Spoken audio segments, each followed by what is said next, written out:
Hey guys, welcome to the channel, and today we are going to be talking about how to play Warhammer 40,000. This video is aimed at complete beginners, so if you play Warhammer 40,000 already, might not be the most useful video for you, but if you do know anybody who is starting to play Warhammer 40,000, like maybe you've recommended to get to a friend of yours, make sure to let them know, because they would find this guide very helpful in learning to play. Because you don't want them turning up at your first game and they have no idea how to play. Because that's kind of awkward. So... I'll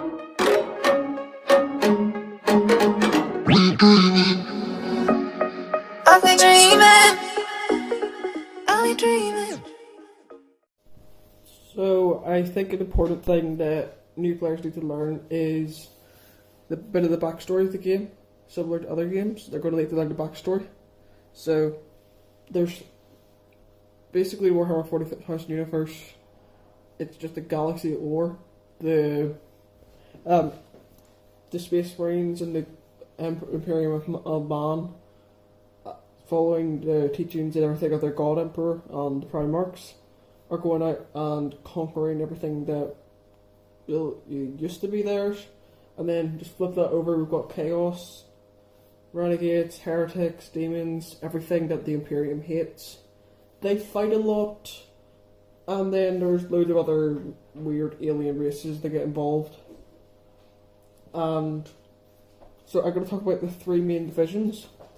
I'm going to call them Imperium, Chaos, and Xenos, which is what Games Workshop generally calls them. Xenos is the Imperial word for anything that's not Chaos, and not Imperium. So basically, the Imperium is all loyal to the Emperor humans, and Chaos is all humans, demons, and everything that betray the Emperor, or always was Chaos in the case of demons. And then Xenos is just everyone else. And so first, the Imperium. There's lots of different ways the Imperium works, but the two main ones, the two main types of soldiers are the Space Marines, which are these dudes here. They're like genetically modified superhumans. Well, they're supposed to be superhumans, but they're not as effective like that. They're not like Superman or anything, because that would be an army of Supermans and that'd be a bit powerful. But be a nice thought. But this is as close to Superman as you're going to get. This is the new Primaris Space Marines. They're twice as durable, rules-wise, as the regular Space Marines, and they also look pretty awesome.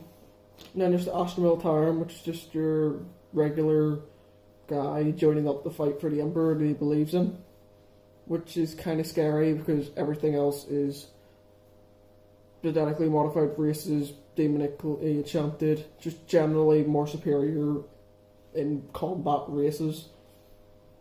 And then, as I said, flip that over.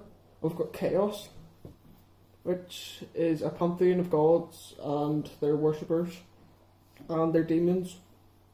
So there's technically 5 gods. The 5th one is a discussion for another video. Very complicated. But the main 4 gods are Khorne, who likes blood, skulls, destruction, that sort of stuff. Nurgle, who likes giving gifts, them gifts being decay, diseases and stuff like that. And then Tzeentch, who likes change, magic, psychic ability, that sort of stuff. And Sineth, who likes dark pleasures. Yeah, let's just not go any further into that. And then finally there's the Xenos, which is just everything else.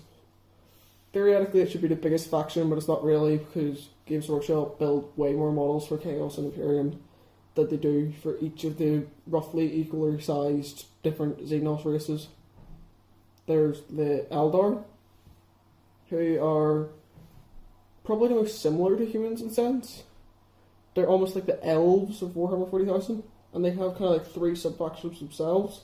They have the Dark Eldar, who, well, way back, the only reason Sineth exists is because of the Eldar, because they kind of created him. And basically the other ones who were responsible for the creation of Sineth were completely wiped out when he was born, except for the Dark Eldar, because they lived in the Web, which is sort of like in between the Warp and the normal universe, the work being the realm of chaos, which seemingly should make it seem like they should be more affected, but not really. They're only slightly affected, so to stay alive, they need to kill things. A lot of things. And then there's the craft worlds, who, after they kind of predicted this was going to happen, so they got the hell out of there, invented a machine that they kind of had the same sort of effects as the Dark Eldar, but not really as serious, and they invented a machine to stop it. And then there's the Harlequins, who worship one of the 2 surviving Eldar gods, because most of the Eldar gods were destroyed when Sennath was born. Well, pretty much the Eldar gods, a lot of them are quite similar to the Chaos gods, but just not talk about that. Eldar players may get quite annoyed if I say that. May not. General Eldar will get annoyed.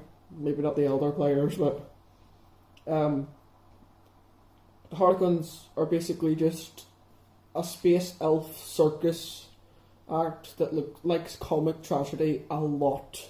Like, they will literally set up an entire big situation where everything seems to be going perfectly, and then ruin it in seconds, and they find that funny.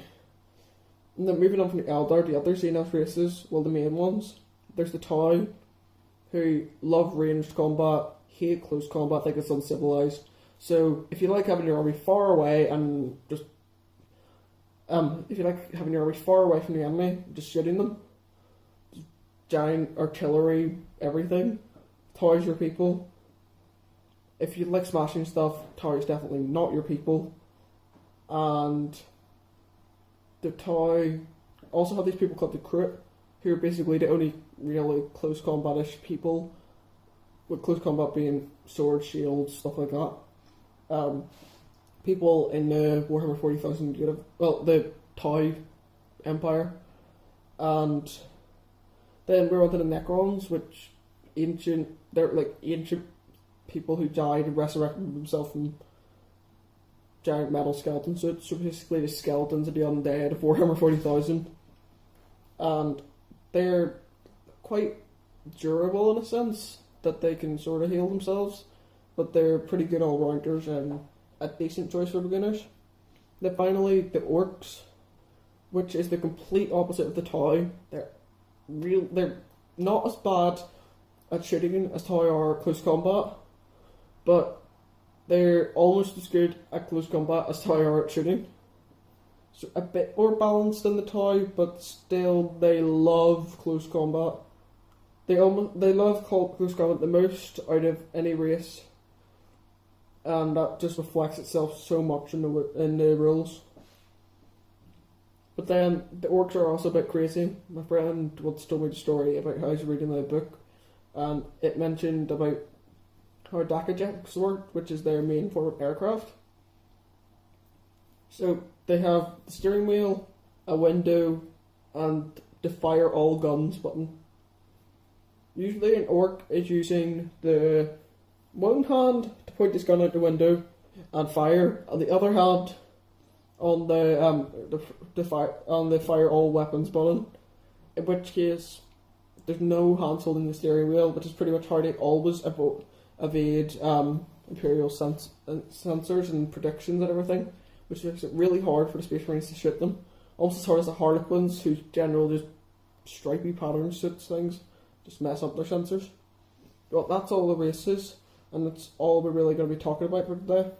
Next week we're going to be going on to Games Workshop web store, having a look at all the factions, just talking about their aesthetics, a bit about their backstory, and also whether you should pick them or not, the pros or cons. But we will get into more detail into each individual faction, well, at least the main ones anyway, in probably about from the 6th or 7th thing onwards. We're just going to talk a bit about the basic rules for them. And guys, thank you for watching this video. If you did enjoy, please like and subscribe, and also leave a comment to say anything I could have done better in this video, and see you in the next one.